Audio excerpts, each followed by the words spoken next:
dari cerita mengenai dibangunnya ya, apa yang dibahas dalam buku Kudus dan Tak Bercela bab yang kedua ini. Ya, bagi saudara-saudari yang sudah menikmatinya, saya harap melalui malam ini semakin jelas, bahkan bukan hanya jelas ya, tapi bisa benar-benar tersimpan di dalam hati kita semua. Kita benar-benar bisa melihat aspek gereja seperti yang diwahyukan melalui Hawa ini ya. Baik saudara-saudari, kepada saudara Hudson, saya persilahkan. Amin. Puji syukur pada Tuhan, saudara-saudari. Apakah suara saya sudah cukup jelas terdengar? Sudah, saudara. Baik. Terima kasih. Mari sekali lagi kita berdoa sebelum kita memasuki berita yang ketiga dari buku Kudus dan Tidak Bercela. Tuhan Yesus, terima kasih untuk setiap firman-Mu yang Kau berikan kepada kami. Kami sungguh mendambakan melalui firman malam ini Engkau berbicara sekali lagi dengan kuat, membuat kami mengenal tentang gereja. Tuhan membuat kami mengenal apa yang Engkau dambakan, apa yang terkandung di dalam isi hati-Mu. Tuhan, sungguh singkapkanlah setiap selubung yang ada pada kami. Tuhan, sehingga kami boleh nampak dengan jelas mengenai hasrat hati-Mu. Tuhan Yesus juga menyerahkan jaringan, koneksi internet dan device yang kami pergunakan. Mohon Kau kuduskan dari awal hingga akhir, tidak ada satu firman pun yang terputus.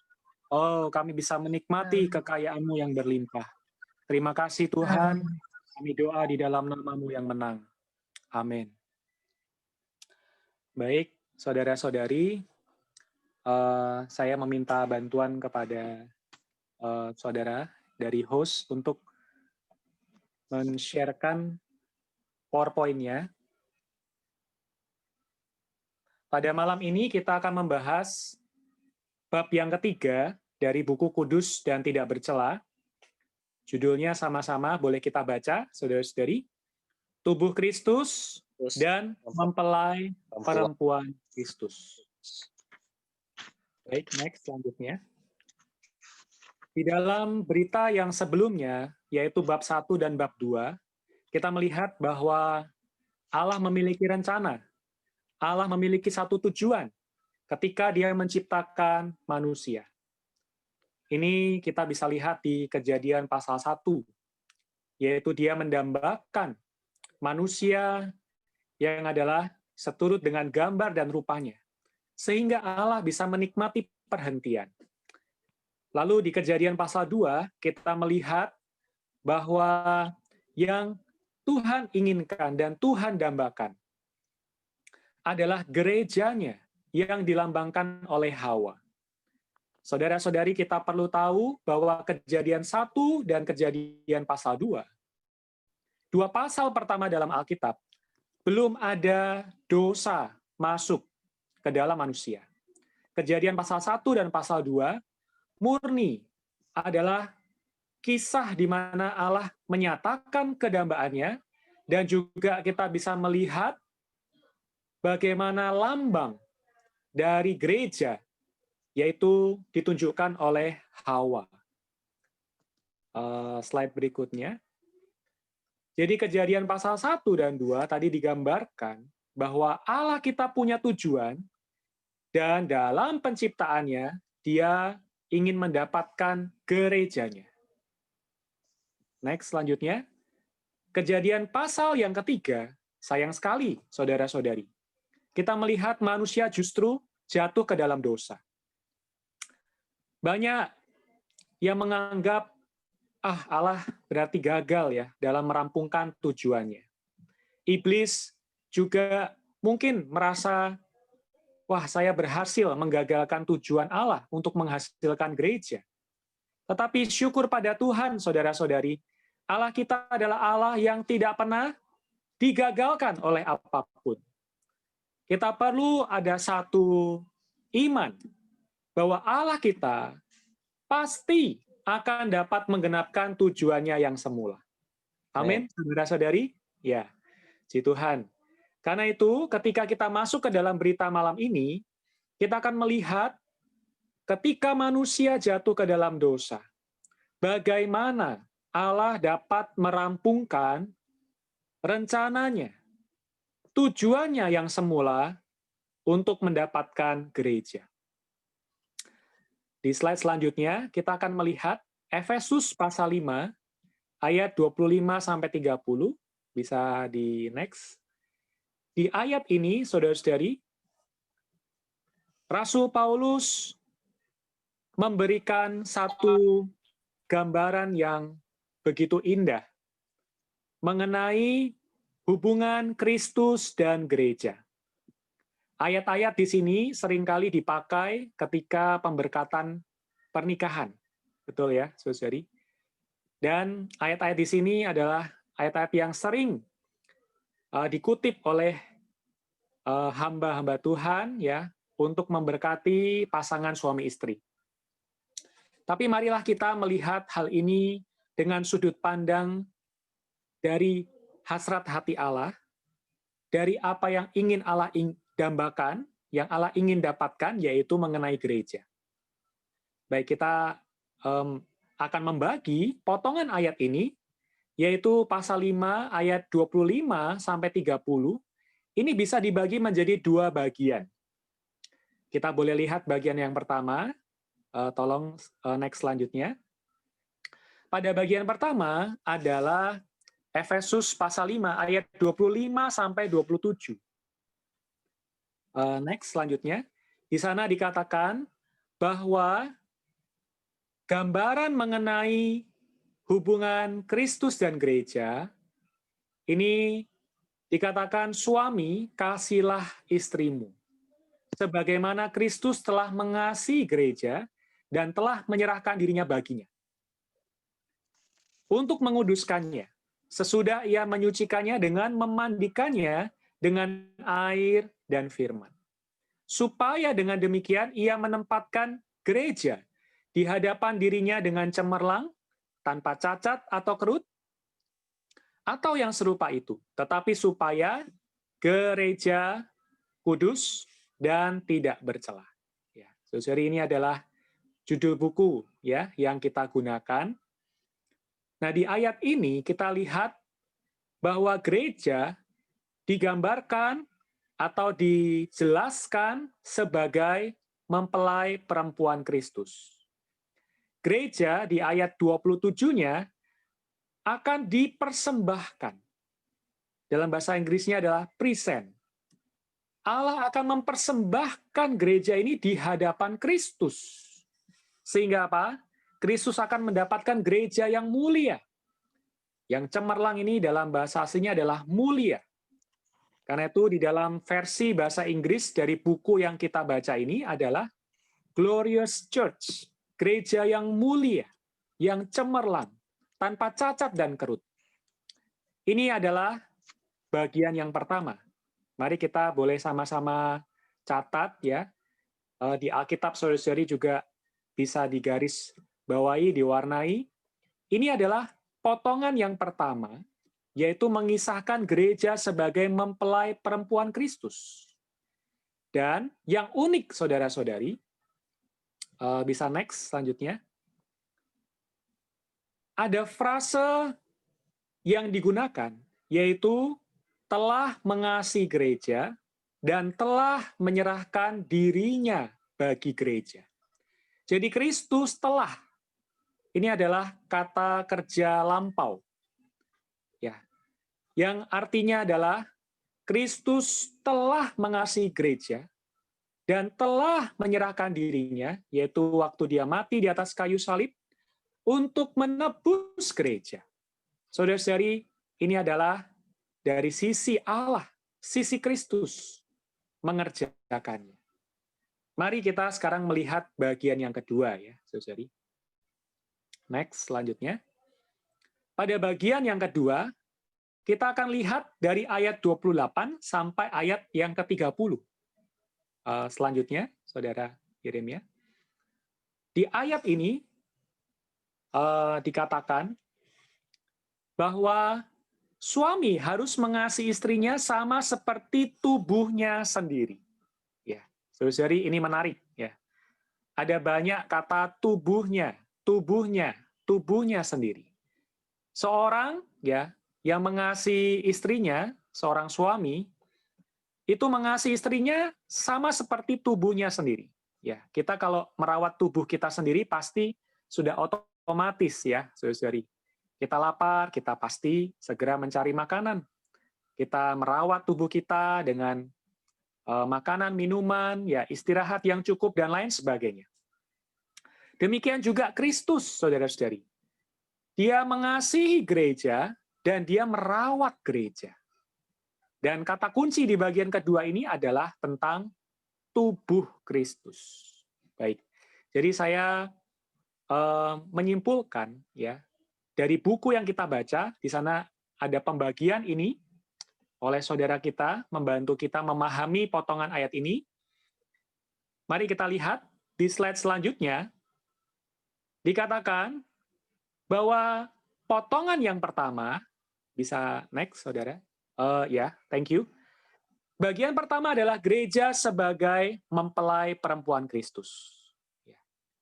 Ini adalah bagian pertama, yaitu di ayat 25-30, yang adalah kedambaan Tuhan, dan juga adalah nasib kita kelak ketika kita bertemu dengan Tuhan, saudara-saudari. Jadi ini adalah kedambaan Tuhan, dan juga adalah nasib kita kelak. Ya. Mempelai perempuan akan bersanding dengan mempelai laki-laki. Siapa mempelai laki-laki kita? Yaitu adalah Kristus. Ya. Kapan hari pernikahan itu? Ya, ketika Tuhan datang kembali. Saudari. Ada perjamuan kawin anak domba. Lalu bagian yang kedua, next. Bagian yang kedua adalah mengisahkan mengenai gereja sebagai tubuh Kristus. Karena itulah di ayat ini dikatakan, seorang suami mengasihi istrinya sama seperti tubuhnya sendiri. Sama seperti Kristus terhadap gereja. Dan kita adalah anggota-anggota tubuhnya. Saudara-saudari, kita perlu jelas bahwa kita adalah anggota-anggota tubuh Kristus. Amin. Mari kita lihat di slide berikutnya. Di sana ada satu gambaran. Hubungan dari tubuh Kristus dan mempelai perempuan Kristus. Wah, ini sangat menarik, saudara-saudari. Ketika saya mempelajari buku ini, saya membuka ayat-ayat Alkitabnya, saya sangat terjamah. Posisi kita sebagai tubuh Kristus, atau gereja sebagai tubuh Kristus, adalah menurut hayat dan menurut kesatuan. Tubuh Kristus dan Kristus sebagai sang kepala, itu adalah hubungan hayat. Ya. Tidak mungkin ya, tubuh, misalkan ambil contoh sapi, ya, kepalanya kepala manusia. Wah, ini monster, ya. Tetapi ketika Kristus adalah sang kepala, ya, gereja tubuhnya juga memiliki hayat yang sama. Nanti kita akan lihat dengan beberapa contoh supaya lebih jelas. Lalu posisi mempelai perempuan adalah menurut masa depan, tujuan akhir, atau nasib kita kelak, saudara-saudari. Yaitu kita akan menikah dengan Kristus sebagai mempelai laki-laki kita. Dan ini adalah perkara keakraban, keintiman. Ya. Hubungan mempelai perempuan dan mempelai laki-laki. Lalu, Kristus dalam aspek gereja sebagai tubuh Kristus sangat jelas, yaitu sebagai kepala. Ya, ini tidak perlu diragukan lagi, ya. Dia adalah sang kepala. Lalu mempelai perempuan mengambil Kristus sebagai mempelai laki-lakinya. Nah, lalu ketika kita masuk di dalam aspek waktu, tubuh Kristus atau kehidupan gereja sebagai tubuh Kristus adalah yang kita tempuh pada saat ini. Sampai kapan? Sampai tubuh Kristus itu bertumbuh dan mencapai kedewasaan. Ya, karena itulah mengapa kita perlu menikmati firman Tuhan setiap hari. Mengapa kita perlu? Kasih dulu. Dari bisa langsung otomatis pindah. Apa kita perlu setia ya di dalam makan minum firman Tuhan? Ya karena kita perlu hari demi hari bertumbuh di dalam kerohanian kita sampai pada kedewasaan. Dan waktu kelak hari ketika Tuhan datang, gereja sebagai mempelai perempuan Kristus dipersembahkan kepada Kristus sebagai gereja yang mulia. Lalu ketika kita melihat lambang yang ada di Kejadian pasal 2, ini juga sangat menarik, saudara-saudari. Ketika Hawa dibangun, ya, dalam bahasa Inggrisnya built, ya. Jadi Hawa itu bukan dibuat sebagai manusia yang lain daripada Adam, tetapi dibangun dari tulang rusuk Adam.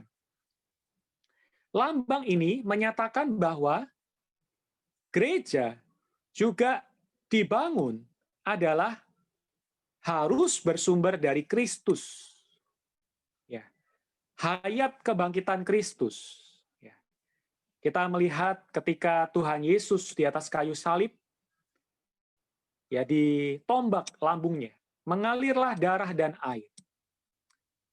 Pada bagian yang mirip, saudara-saudari, yaitu di bagian tulang rusuk, ya, dekat pada daerah lambung, mengalirlah hayat.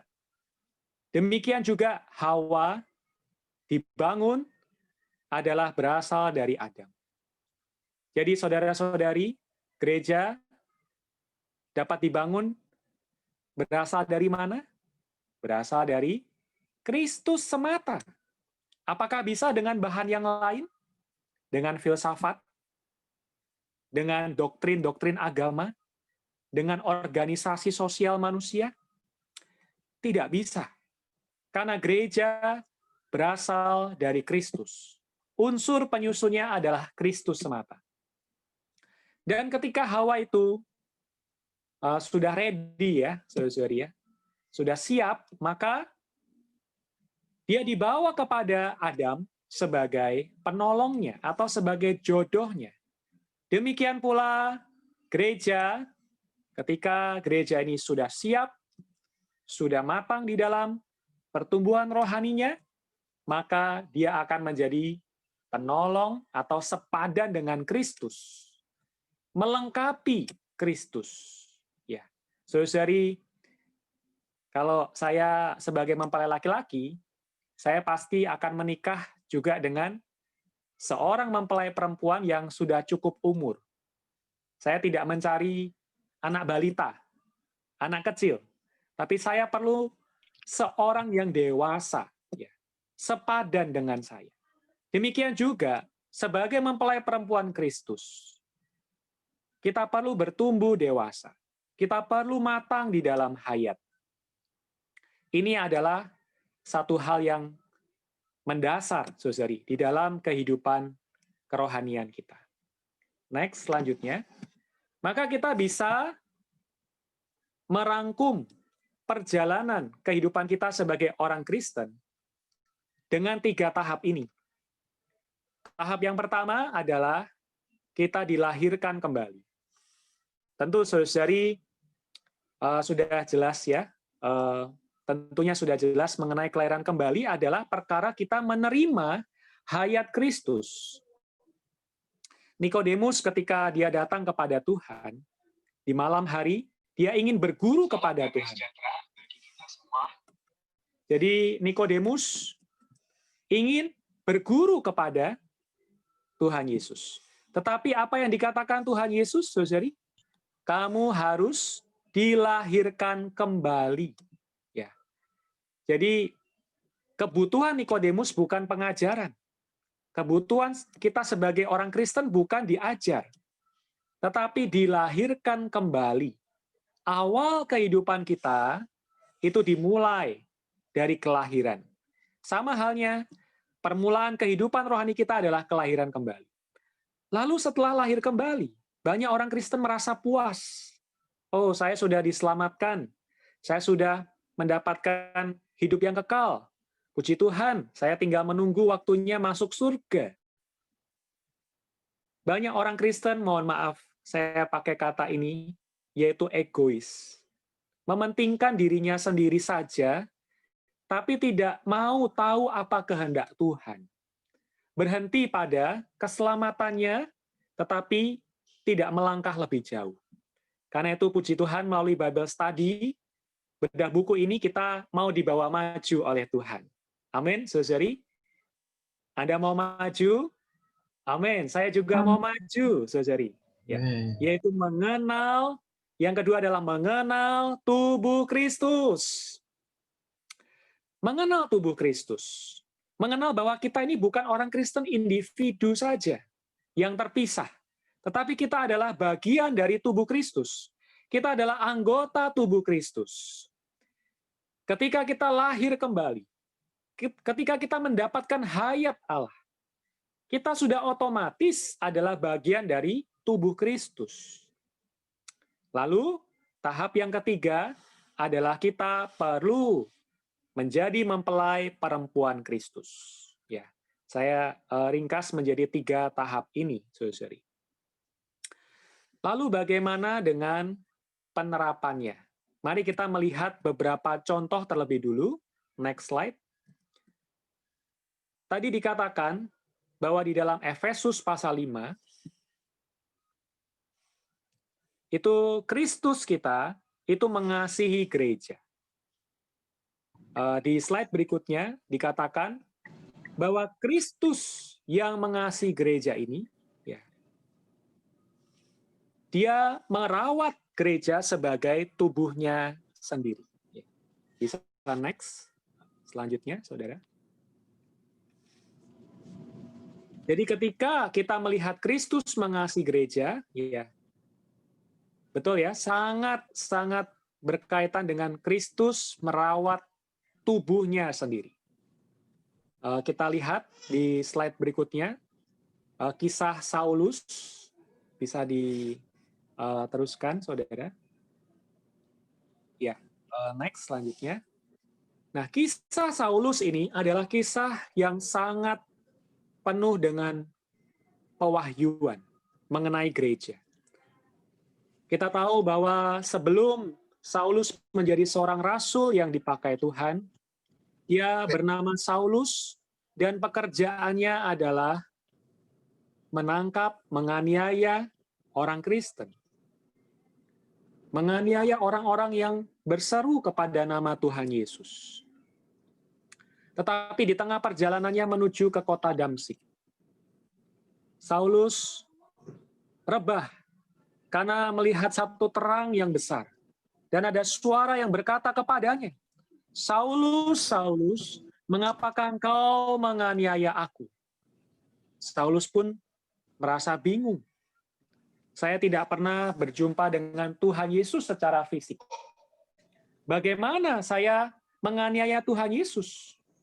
Ini adalah satu terang yang besar, yang dimaksudkan oleh Tuhan adalah ketika Saulus menganiaya orang Kristen, menganiaya umat Tuhan. Sebenarnya Saulus telah menganiaya diri Tuhan itu sendiri. Saudari, aku di sini adalah aku yang korporat, yaitu sang kepala dengan sang kepala yaitu Kristus dengan gerejanya. Wah, saudara-saudari, ini adalah satu terang yang besar, ya, terang yang sungguh ajaib, yaitu Kristus dan gereja. Next slide-nya, saudara. Karena itu, di dalam perjalanan pelayanan Rasul Paulus, dia juga dikendalikan oleh wahyu atau visi yang dari surga ini. Dia berpesan kepada para penatua gereja di Efesus di dalam Kisah Para Rasul pasal 20 ayat 28 bahwa mereka perlu menggembalakan gereja Allah yang diperoleh dengan darah anaknya sendiri. Jadi arah pelayanan Rasul Paulus ini sangat jelas, yaitu untuk membangun gereja, menggembalakan gereja Allah. saudara-saudari, sungguh satu terang yang mengendalikan kita jika kita juga melihat hal yang sama mengenai Kristus dan gereja. Next, selanjutnya. Karena itu, Kristus yang mengasihi gereja ini. Dia perlu secara praktis mempersiapkan gereja yang dikasihinya. Karena kita tahu, saudara-saudari, di dalam kehidupan kita, di dalam sejarah gereja, gereja tidak lepas dari adanya cacat atau kerut. Ada alamiah. Bahkan kalau kita melihat gereja di Korintus, Rasul Paulus berkata gereja ini banyak sekali masalahnya. Ada perpecahan. Bahkan ada orang yang berbuat cabul. Saudara-saudari, mereka memang adalah gereja milik Allah. Tetapi masih ada bagian yang perlu diubah, perlu ditransformasi. Bagaimana jalannya? Puji Tuhan. Ayat yang tertampil di layar Anda mewahyukan jalannya. Jalannya adalah Kristus menguduskannya. Sesudah ia menyucikannya dengan memandikannya. Dengan apa? Dengan air. Bahasa yang tepatnya adalah air dalam firman. Jadi bukan air dan firman ya, saudari, tapi bahasa Inggrisnya adalah air dalam firman. Jadi di dalam firman ada mengandung air hayat. Saudari, kita ingat Tuhan Yesus ketika dia ditombak, keluarlah darah dan air. Darah adalah aspek penebusan. Kita sudah dibasuh oleh darah Tuhan, dicuci bersih, diampuni dosanya, tetapi masih perlu aspek air di dalam firman untuk membasuh kita dari cacat kerut, dari segala keusangan, ya, cacat kerut, ya, itu mengacu pada cacat itu mengacu pada alamiah kita. Mungkin kita seringkali berselisih paham dengan seorang saudara-saudari dalam gereja karena ada karakter kita yang tidak tepat, emosional, dan lain sebagainya. Kerut menandakan ketuaan, keusangan. Wah, saya mah sudah tahu firman ini. Saya mah sudah hafal. Saya sudah dengar pemberitaan firman. Oh, saya sudah tahu. Apa ini, saudari? Ciri-ciri orang yang usang. Moga Tuhan juga rahmati saya tidak mau menjadi orang yang usang, saudari. Ya, karena itu kita perlu air di dalam firman yang di dalam bahasa Yunaninya ini sangat jelas, saudari, diterjemahkan sebagai rema.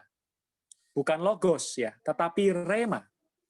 Mari kita lihat di slide berikutnya. Next. Ya. Jadi jalan Kristus untuk mempersembahkan gereja supaya gereja itu bisa mulia, cemerlang adalah melalui air di dalam firman. Bisa next, saudara? Amin. Oke. Ya, kita next lanjut, karena ini sudah kita buka. Baik. Ini adalah perbandingan antara logos dan rema. Logos adalah sifatnya objektif, ditulis di dalam Alkitab, sedangkan rema adalah yang subjektif, dan itu adalah firman yang diucapkan oleh Allah pada peristiwa tertentu, secara langsung dari batin kita. Contoh-contohnya juga sangat membantu kita. Di Matius pasal 4 ayat 4 dikatakan bahwa manusia hidup bukan dari roti saja, tetapi dari setiap firman yang keluar dari mulut Allah. Di sana dikatakan rema, bukan logos. Jadi yang kita makan menjadi nutrisi rohani kita, itu bukan huruf hitam di atas putih yang tercantum di dalam Alkitab. Tetapi setelah itu menjadi rema. Tentu prosesnya melalui kita berdoa, merenungkannya. Ya. Sehingga itu menyuplai kita, saudara-saudari. Wah, sungguh satu terang yang menjamah kita. Lalu ketika orang percaya, saudari, dia bisa timbul iman. Di dalam Roma 10 ayat 17. Mengapa mereka bisa timbul iman? Karena mereka mendengar firman Kristus. Sekali lagi, bukan logosnya.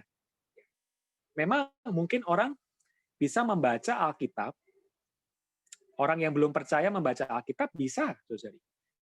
Tetapi ketika roh itu bekerja sama dengan firman yang tertulis itu, berbicara sekali lagi kepada orang itu, maka itu menjadi rema, dan di sanalah timbul iman. Yohanes 6 ayat 63, perkataan Tuhan adalah roh dan hayat. Ini juga cukup jelas. Next, selanjutnya. Di Markus pasal 14 ayat 72, ini sangat manis, saudara-saudari. Ketika Petrus menyangkal Tuhan, Petrus itu teringat Yesus telah berkata kepadanya, engkau akan menyangkal aku. Wah, Petrus sebelumnya berbangga. Tuhan, sekalipun mereka meninggalkan engkau, aku tidak akan meninggalkan engkau. Sekalipun mereka lari daripadamu, aku akan tetap setia. Sepertinya Petrus ini penuh dengan keyakinan. Tetapi justru ketika dia menyangkal Tuhan Yesus, bahkan sampai bersumpah dan mengutuk, Petrus akhirnya apa? Kembali mendapatkan perkataan Tuhan. Itu apa? Rema. Petrus teringat. Tuhan pernah berkata kepadaku, aku akan menyangkal dirinya. Saudari, jangan kita pikirkan, kita anggap firman Tuhan itu hanya isinya Anda diberkati, Anda akan mendapatkan sukacita dan lain sebagainya. Memang ada firman yang mengatakan engkau bersukacitalah, hati yang gembira adalah obat yang manjur. Banyak kata-kata yang mendorong. Tapi firman Tuhan yang adalah rema itu, maksud saya yang timbul dari batin kita, juga seperti pedang bermata dua. Pada saat ini saya merasakan Petrus itu seperti dibedah. Dibedah kenapa, saudari? Dibedah kesombongannya. Diekspos, kamu tuh orang yang congkak. Kamu mengandalkan diri sendiri. Bukankah kita juga perlu firman yang demikian, saudara-saudari? Ketika firman itu membedah kita. Bukan untuk melukai kita, tapi untuk menyembuhkan kita. Untuk mengekspos kita. Hei, kamu itu Hansen. Kamu tuh orang yang demikian. Kamu orang yang congkak. Kamu orang yang penuh dengan kesombongan. Dan lain sebagainya. Masing-masing pribadi kita akan bisa mengalami terang Tuhan berdasarkan dari rema. Lalu, pengalaman Maria. Wah, ini sangat menarik, saudari. Ketika Maria mendengar kabar tentang kelahiran Tuhan Yesus, Maria berkata, terjadilah semuanya itu menurut perkataanmu. Wah, nggak mudah, saudari. Seorang gadis menerima satu amanat untuk melahirkan juru selamat. Tetapi karena Maria di dalam perjanjian lama, dia sudah membacanya, Mesias akan datang, akan lahir dari seorang darah. Ketika Maria sekali lagi mendengar perkataan ini, Yesus, juru selamat akan lahir melaluimu. Wah, saudari, menerima kabar itu Maria, amin. Maria menerima amanat itu. Kok Maria bisa kuat menerima amanat itu? Kalau saudari-saudari yang di sini mendengarkan pemberitaan ini, ketika Anda diberi tanggung jawab ini, wah ini berat, saudari. Bagaimana caranya saya bisa menanggung beban ini? Tetapi Maria bisa kuat, punya tenaga, bukan karena dia hebat, tetapi karena dia punya rema. Lalu yang terakhir di Kisah Para Rasul 11 ayat 16, Petrus ketika dia datang ke rumah Kornelius, Kornelius adalah orang bukan Yahudi, tetapi Tuhan menyingkapkan kepada Petrus satu penglihatan bahwa orang bukan Yahudi juga diselamatkan ya melalui Injilnya. Lalu tercurahlah Roh Kudus ya. Tuhan Yesus mencurahkan baptisan Roh Kudus kepada Kornelius dan orang-orang di dalam rumahnya. Dan ketika itu Petrus teringat perkataan Tuhan sebelumnya bahwa dia akan membaptis dengan Roh Kudus. Wah, ini sungguh satu contoh-contoh yang sangat menjamah saya, saudara-saudari. Betapa kita perlu menyentuh rema, air di dalam firman Tuhan, yaitu perkataan yang seketika, perkataan yang bisa menguduskan kita, menerangi kita, bahkan juga membedah kita, saudari. Menyingkapkan siapa diri kita, seperti Petrus. Kita bisa next selanjutnya. Dengan demikian, saudari, melalui pekerjaan pengudusan Tuhan, melalui penyuciannya, maka dihasilkanlah gereja yang mulia. Apakah gereja yang mulia? Gereja yang mulia adalah gereja yang mengenakan kemuliaan. Mengapa perlu mengenakan kemuliaan? Karena manusia semuanya telah berdosa dan kehilangan kemuliaan Allah. Karena itu kita perlu kembali dipulihkan, mengenakan kemuliaan. Tentu lewat prosedur yang sebelumnya. Ada penebusan Kristus di atas kayu salib. Tapi hari ini, saudari, pekerjaannya untuk memuliakan kita setahap demi setahap akan terus maju. Asalkan apa, saudari? Asalkan kita setia berpaling kepadanya dengan muka yang tidak berselubung. 2 Korintus 3 ayat 18. Roh itu akan mengubah kita. Kalau kita apa? Datang pada Tuhan dengan muka yang tidak berselubung. Kita berpaling kepadanya. Maka apa? Kita akan diubah menjadi serupa dengan gambarnya dalam kemuliaan yang semakin besar. Bahasa Inggrisnya adalah from glory to glory. Wah, dari kemuliaan ke tingkat kemuliaan. Kemuliaan yang satu, meningkat lagi kemuliaan yang satu, meningkat terus, saudari. Makin hari, makin Tuhan membawa gerejanya mulia, saudari. Inilah kedambaan hati Tuhan. Next, selanjutnya. Maka kita bisa melihat bahwa kedudukan kita hari ini adalah sebagai tubuh Kristus. Dia mempersiapkan kita, dia merawat kita, dia mengasuh kita, sehingga kelak di kemudian hari ketika Tuhan datang, kita boleh siap untuk menjadi gerejanya yang mulia, yaitu mempelai perempuan Kristus. Haleluya, saudara-saudari. Atas wahyu yang sangat limpah ini. Kita sadar hari ini kita harus bagaimana? Kelak nasib kita adalah mempelai perempuan Kristus. Tetapi, saudara-saudari, kita perlu melihat apa pekerjaan dan tanggung jawab kita sebagai gerejanya. Tentunya kita tidak boleh lupa, kita punya satu tanggung jawab, punya satu amanat di depan Tuhan. Next slide. Pekerjaan dan tanggung jawab gereja adalah bekerja sama dengan Allah, ya, bukan sendirian. Bukan hidup mandiri tanpa Allah. Bukan melakukan kegiatan sosial belaka. Bukan menjadi organisasi kekristenan, tetapi bekerja sama dengan Allah, mendatangkan kerajaannya, dan juga untuk menggulingkan kekuasaan iblis. Next slide. Apakah itu kerajaan Allah? Kerajaan Allah adalah ketika kekuatan iblis digulingkan oleh kekuasaan Allah. Karena itu di dalam Matius 12 ayat 28, Tuhan berkata, jika aku mengusir setan dengan kuasa roh Allah, maka sesungguhnya kerajaan Allah sudah datang kepadamu. Di mana ada Kristus mengusir setan, di sana kerajaan Allah datang.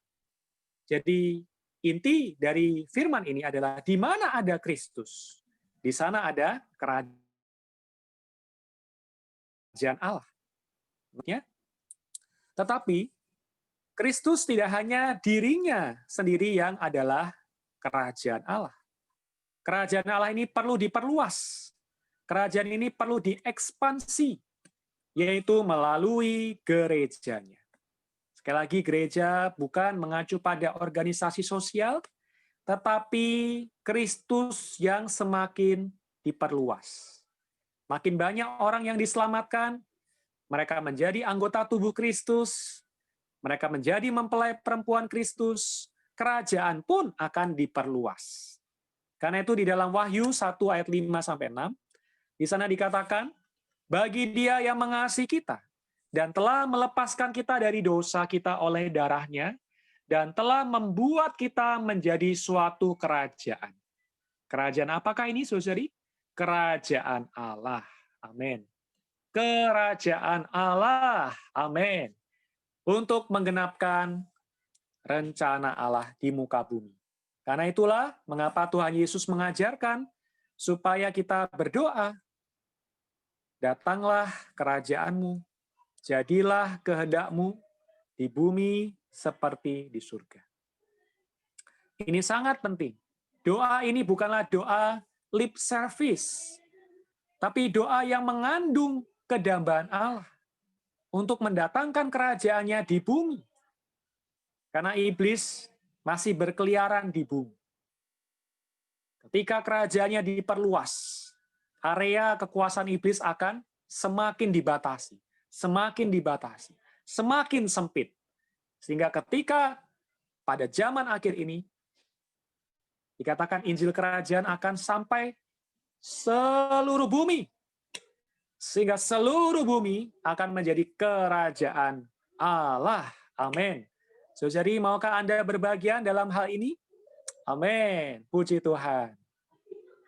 Karena itu, mari kita melihat satu ringkasan. Next slide. Kita memiliki dua sudut pandang mengenai gereja dari pemberitaan malam ini. Yang pertama adalah gereja di dalam sudut pandang Allah yang diwahyukan di dalam Kejadian pasal 2, yaitu gereja kudus, tak bercacat celah, dipersembahkan kepada Kristus yang dilambangkan oleh Hawa. Tetapi ketika kita melihat di dalam sejarah manusia, gereja ada cacat dan kerut, ada permasalahan, tetapi saudara-saudari, ada jalan untuk menguduskan gereja.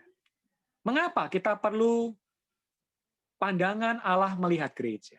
Supaya kita tidak salah mengerti tentang definisi gereja, tentang isi dan susunan gereja.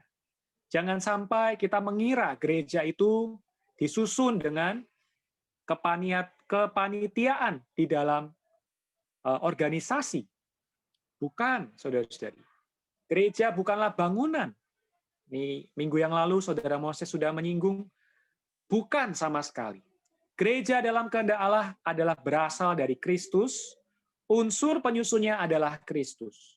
Bukan alamiah manusia, bukan kepandaian manusia, tetapi Kristus semata. Tetapi kita perlu melihat gereja dalam sejarah. Mengapa?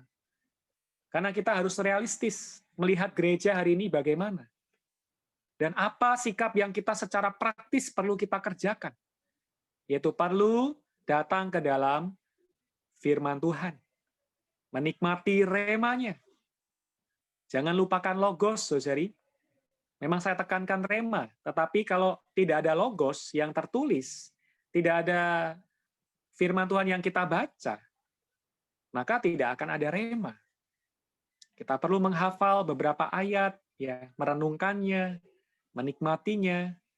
Kalau kita masak, ya, mandi, ke kantor, tempat kerja, sekolah, semuanya kita kerjakan melalui bersatu dengan Kristus sebagai firman yang menghidupkan, sebagai rema. Lalu kita berada di penghujung, slide berikutnya. Kita melihat ada satu garis, saudari, di mana ada penebusan di tahap awal. Dan di tahap masa depan kita ada kerajaan. Kerajaan Allah akan datang ke muka bumi. Tetapi bagaimana kita bersikap sebagai anggota tubuh Kristus, anggota gerejanya? Kita ada di masa di tengah itu, saudari. Yaitu kita perlu dipersiapkan hari ini. Penebusan tetap kita perlu lihat. Karena kita jangan lupa kepada keselamatan yang Tuhan berikan. Kalau tidak, kita menjadi congkak, lupa diri. Kristus menebus kita. Bahkan kita juga perlu membawa orang yang berdosa melihat penebusan Kristus. Mengapa? Karena dengan jalan itulah dia bisa menjadi orang Kristen, anggota tubuh Kristus. Kita juga perlu menghadap ke masa depan. Gereja perlu menjadi wakil Allah. Kerajaannya di bumi. Ada musuh yang harus disingkirkan. Karena itu kita perlu bertumbuh dengan matang. Mau berperang perlu dewasa. Tidak kekanak-kanakan.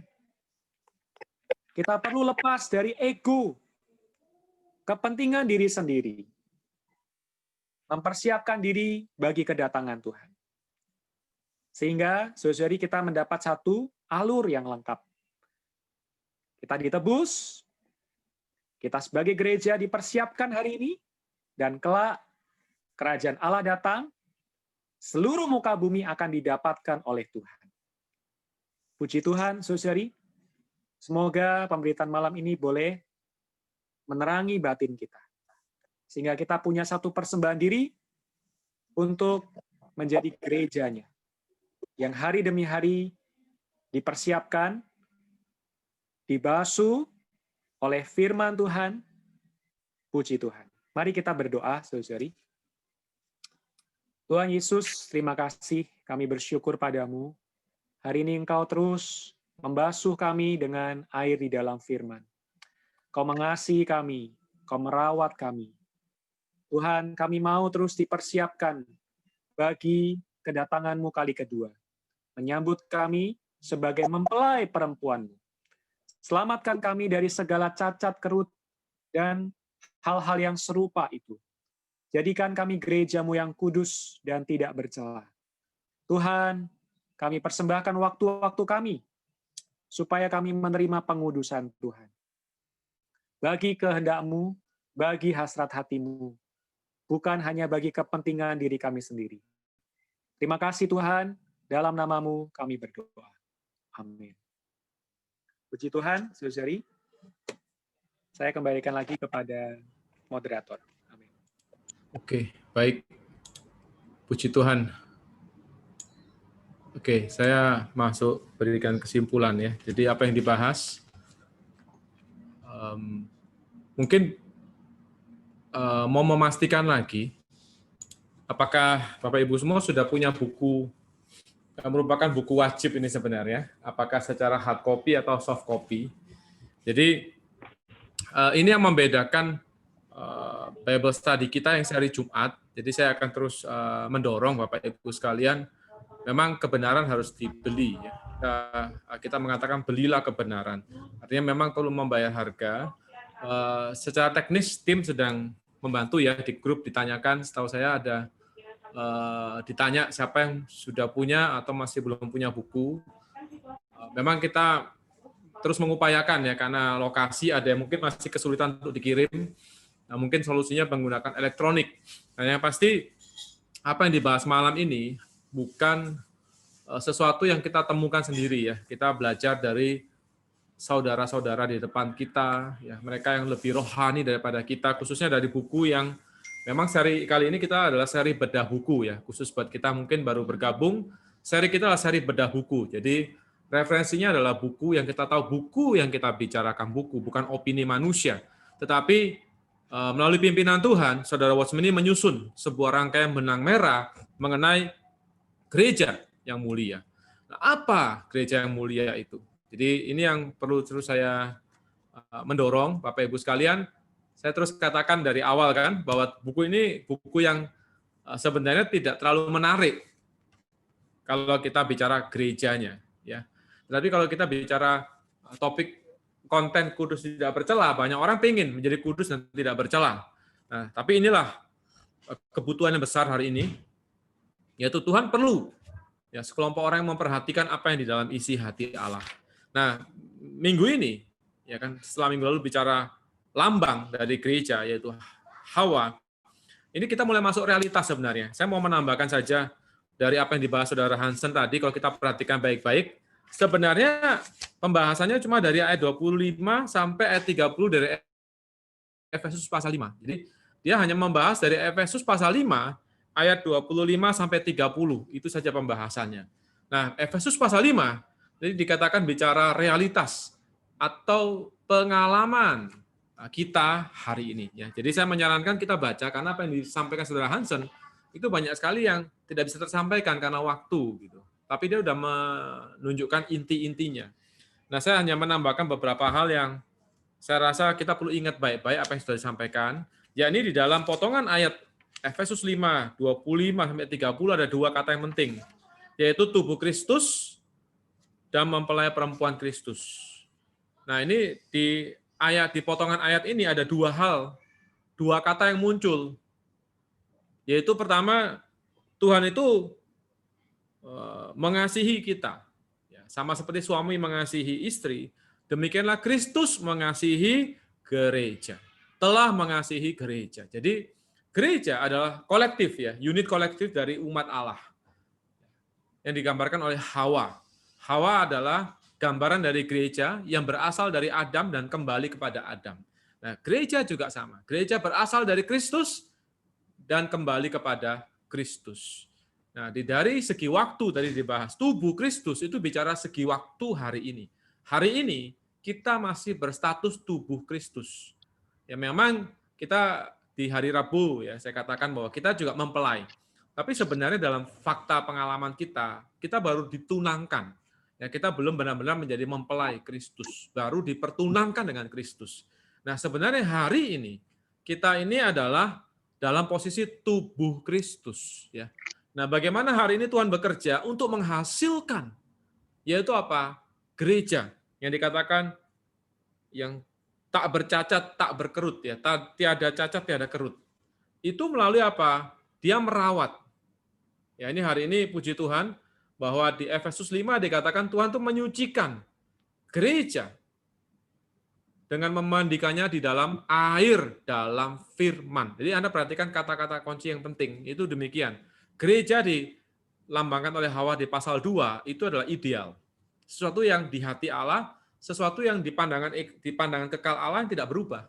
Gereja itu mulia. Gereja itu tanpa dosa.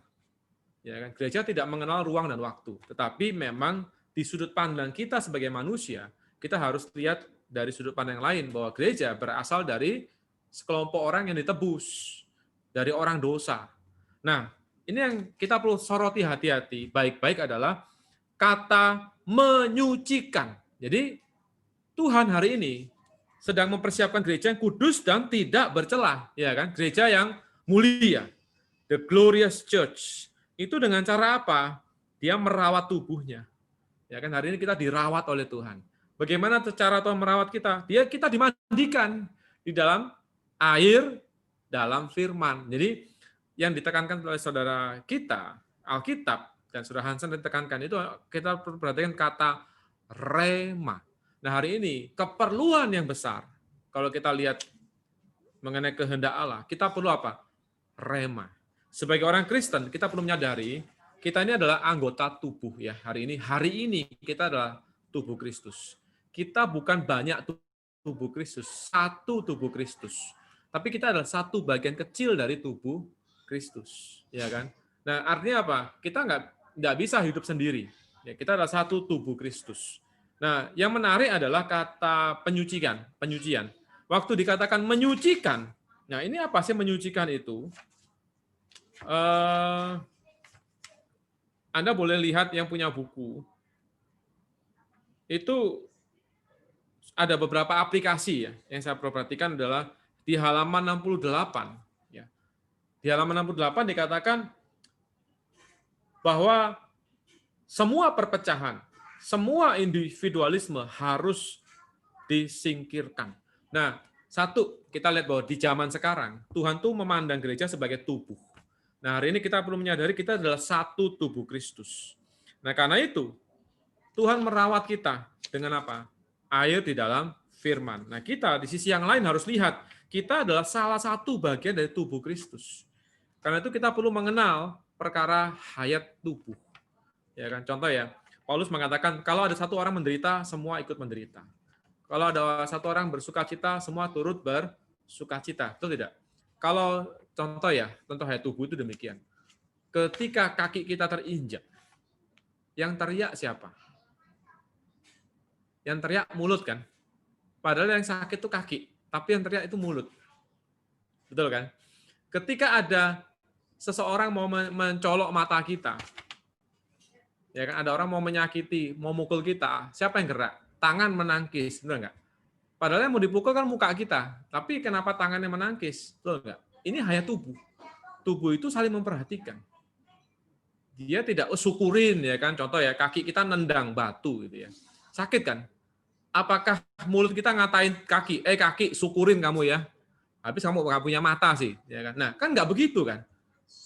Tubuh itu begitu kaki sakit, dia teriak mulut.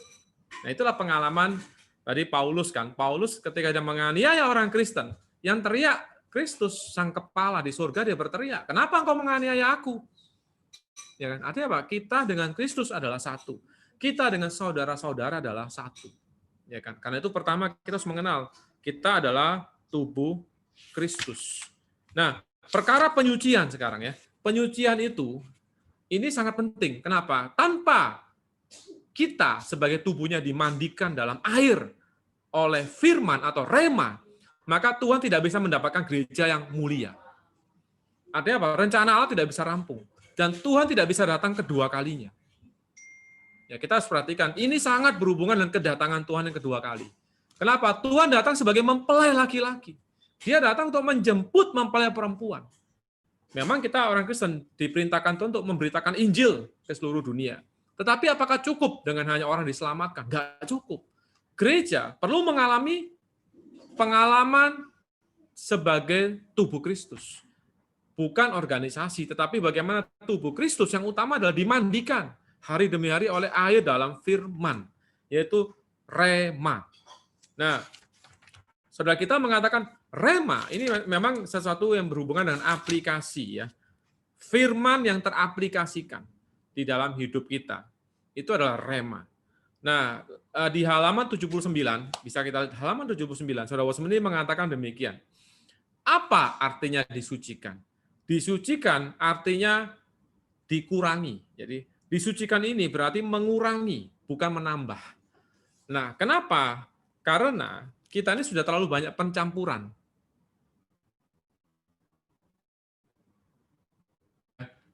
Jadi kita ini sudah terlalu banyak percampuran di dalam diri kita. Maka Tuhan perlu menyucikan. Mengurangi justru. Mengurangi kadar alamiah kita.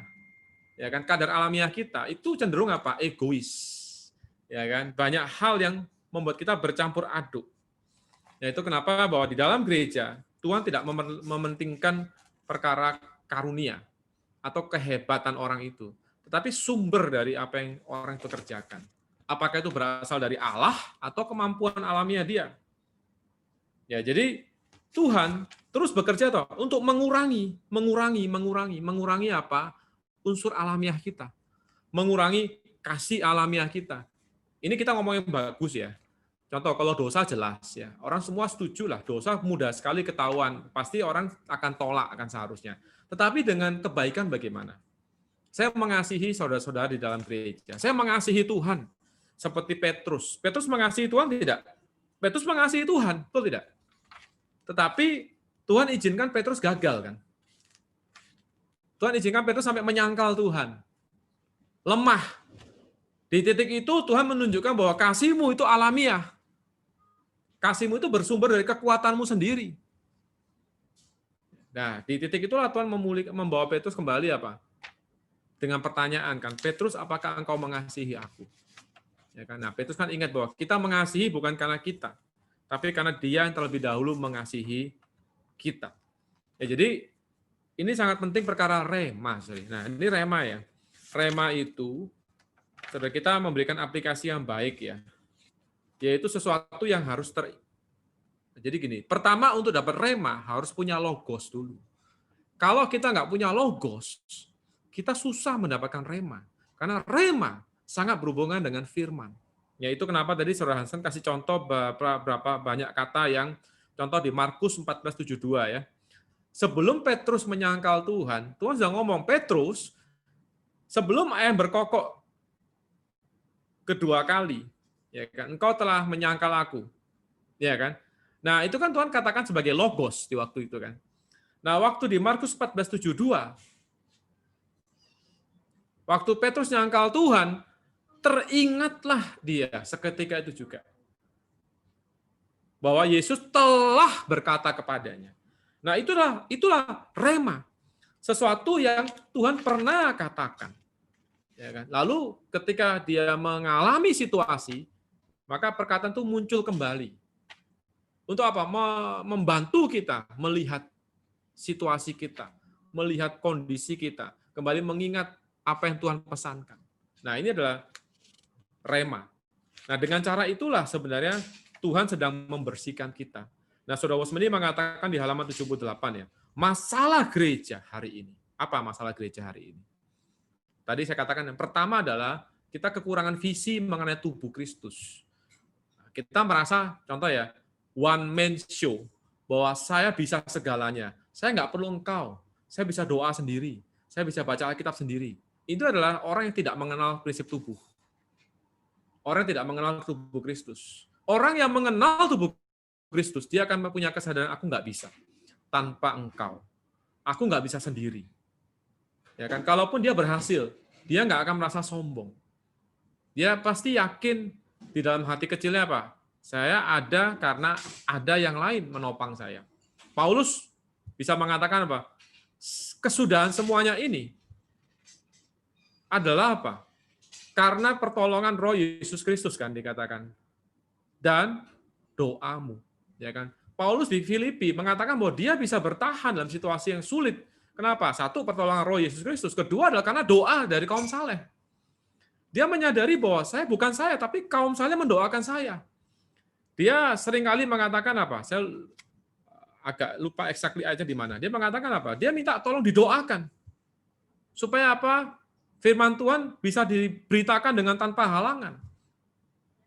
Ya kan? Nah, itu adalah contoh orang yang mengenal hayat tubuh, Paulus. Nah, dari mana Paulus mengenal itu? Visi. Waktu dia nampak Yesus di jalan ke Damsyik.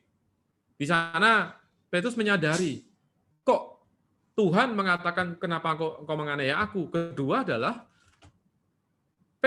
Paulus yang besar itu dibaptis oleh seseorang yang bernama Ananias yang bukan siapa-siapa.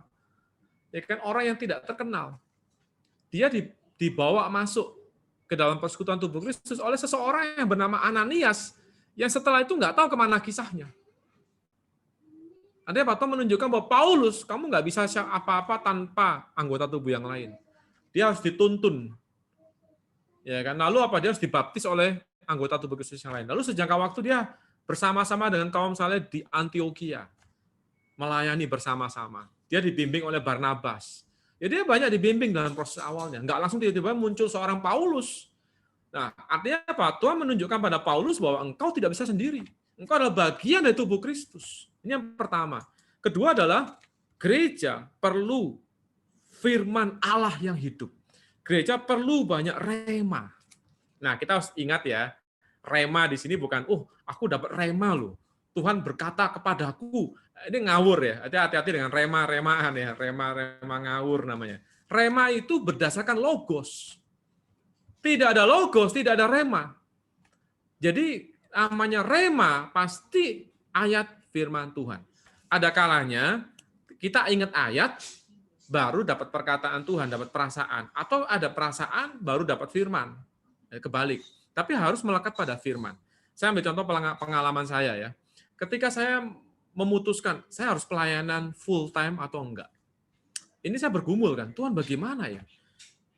Aduh Tuhan, di dalam hati kecil saya pengen melayani Tuhan, tapi saya juga punya banyak kekhawatiran, saya punya banyak cita-cita. Bagaimana ya Tuhan? Ya kan? Saya mencari pimpinan Tuhan. Saya doa.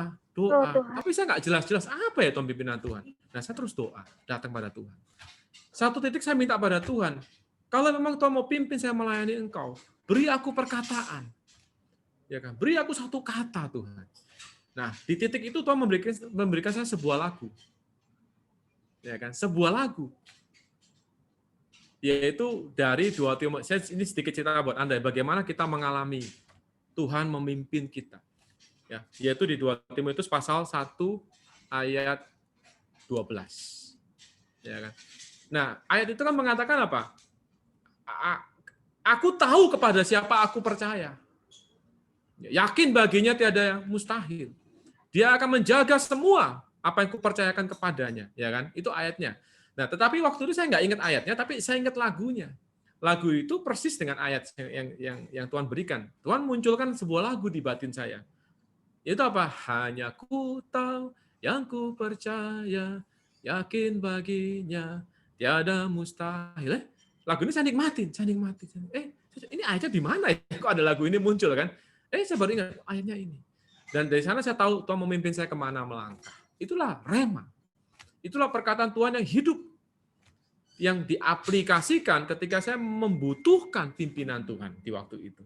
Dan banyak lagi hal yang kecil. Dan terus Tuhan pimpin saya sampai hari ini. Nah, kita sebagai gereja Tuhan perlu mengalami ini. Bukan cuma perkataan siapa, perlu nggak? Perlu.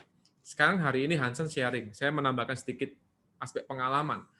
Penting, bagus buat Anda terinspirasi atau dapat terang, dapat dorongan. Tetapi kembali lagi, ya kan, apapun yang Tuhan kerjakan, bagaimana dia merampungkan rencananya, pasti berhubungan dengan gereja. Dan gereja yang Tuhan dambakan adalah gereja yang kudus dan tidak bercela. Gereja yang mulia. Nah, bagaimana caranya? Dia memandikan dengan air di dalam firman.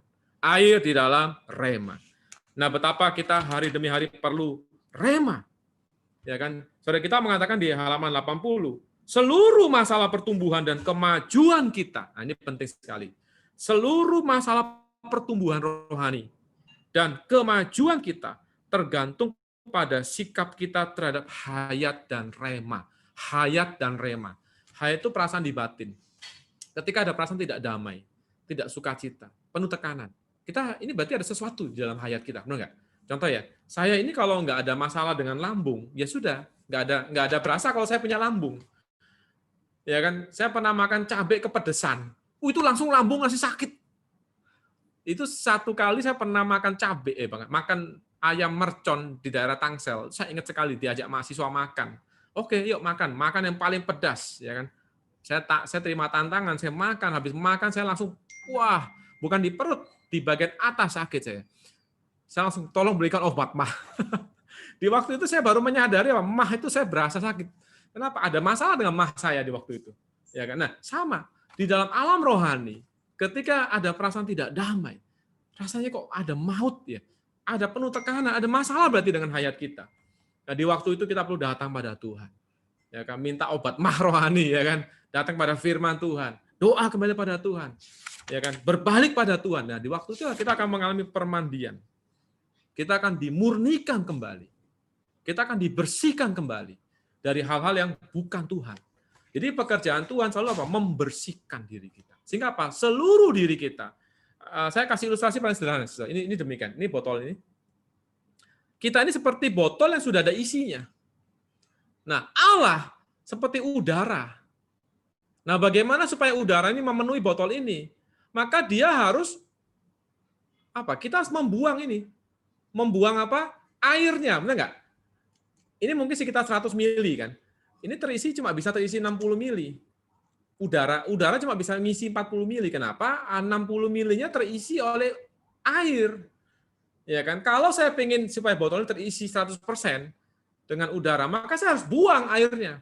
Nah, inilah penyucian. Yang disucikan itu demikian.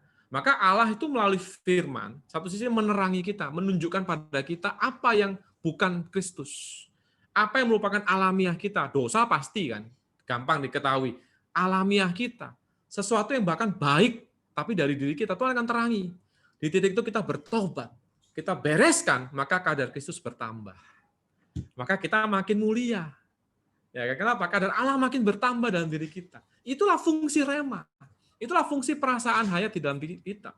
Kita harusnya dipimpin oleh perasaan sukacita, damai sejahtera, ya kan? Kristus sebagai juri di hati kita, memerintah di hati kita. Nah, hari ini kita menjadi orang Kristen yang penuh dengan damai sejahtera. Ya kan? Penuh dengan perhentian di batin. Nah, penuh dengan perkataan-perkataan Tuhan yang hidup dalam hari-hari kita. Nah, puji Tuhan, semoga ini membantu kita mengaplikasikan. Nanti minggu ini kita akan kasih renungan hariannya kan. Yuk, mari dibaca ya, Bapak Ibu sekalian. Kemajuan rohani kita tergantung, Bapak Ibu sekalian. Nggak cukup cuma jadi pendengar firman. Kita harus, memang orang akan mengatakan pelaku firman, betul. Tapi kita harus menjadi orang membaca firman. Ya, membaca firman Tuhan. Membaca, mendoakan, merenungkan, lalu mengaplikasikan. Artinya apa? Kita take time pribadi bersama dengan Tuhan. Ya kan? Lalu dibantu buku-buku rohani. Ya kan? Supaya apa? Banyak logos. Ya. Logos yang kita katakan demikian begini. Firman yang kita mengerti dulu. Kita harus memahami firman Tuhan dulu kan. Ini baru tersimpan di pikiran dulu, nggak apa-apa. Itu seperti apa ya? Seperti tabungan. Nah, ketika nanti kita menghadapi masalah, maka itu akan berubah jadi rema. Sesuatu yang akan teraplikasikan di dalam kehidupan kita. Amin ya. Baik, saya rasa demikian. Kita doa lagi, setelah itu kita akan breakout rooms. Ya. Kita ada waktu cukup, bisa sekitar 20 menit breakout rooms-nya. Karena sesi Jumat itu kita akan selesai jam 9.15. Jadi kita masih ada waktu kira-kira sampai jam 9:10. Ya. Setelah itu kita akan kembali bersama, berkumpul untuk pengumuman-pengumuman penting. Ya, mari kita doa sebentar. Tuhan, terima kasih. Kami mengucap syukur bahwa hari ini Kaulah Sang Firman, Kaulah Sang Rema. Tuhan, terima kasih perkataan-Mu kami perlukan untuk membasuh kami, untuk memurnikan kami, untuk menerangi kami apa yang bukan dari diri Tuhan, sehingga kami makin sepenuhnya menjadi bejana yang terisi oleh Tuhan saja. Kami menjadi bejana yang kudus dan tidak bercela. Kami bisa menjadi mempelai perempuan Tuhan seperti gereja yang cemerlang, yang mulia, yang sepenuhnya penuh dengan kadar Kristus.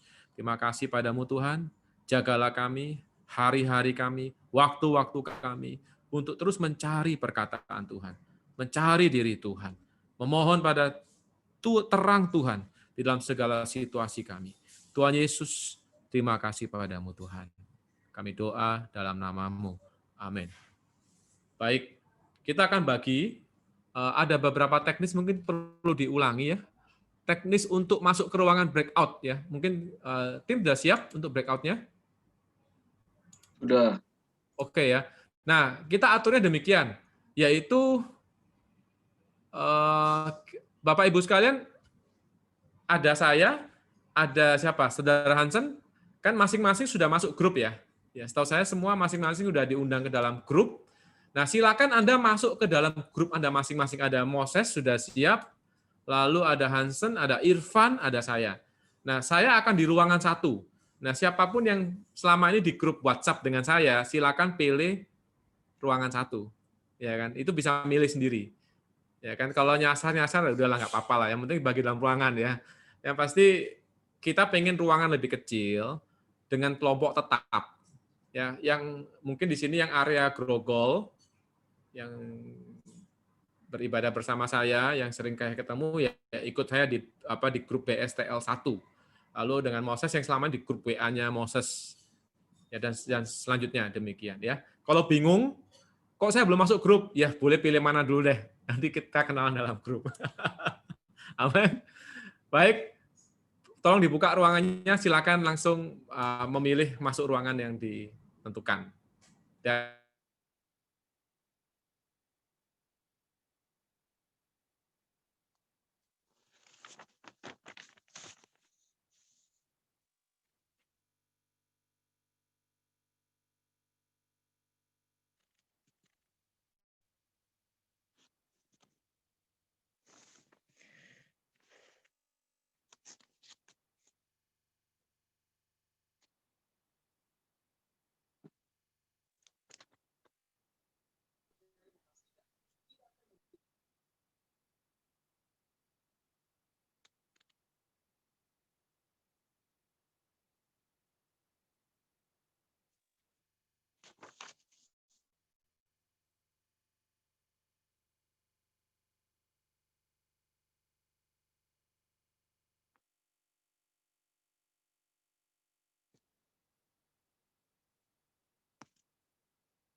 Amin. Haleluya. Puji Tuhan.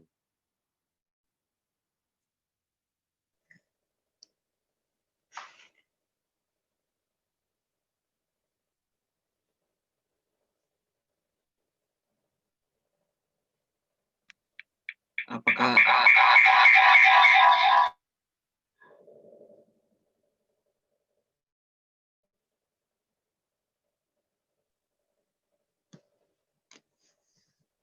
apakah ada yang bingung atau ada kesulitan memilih breakout room-nya?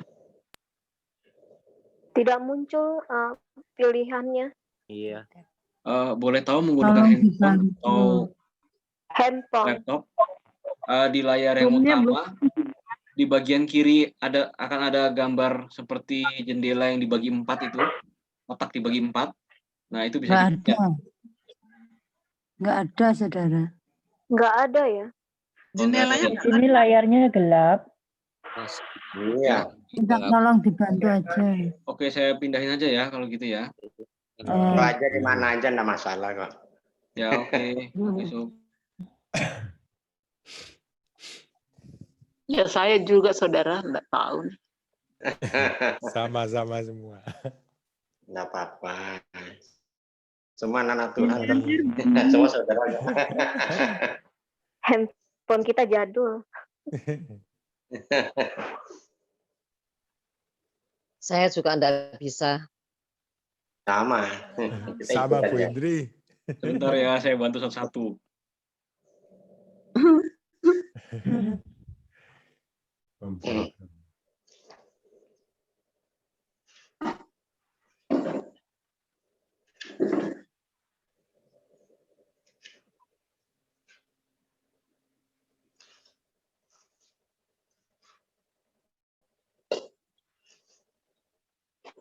Nanti di dalam harusnya bisa pindah kok, saudara-saudari. Kalau misalkan ruangannya salah, nanti ada pilihan untuk pindah ruangan.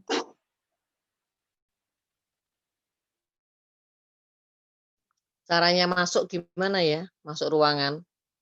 Ini saya sedang coba masukkan saudari ke ruangan yang ngacak tapi.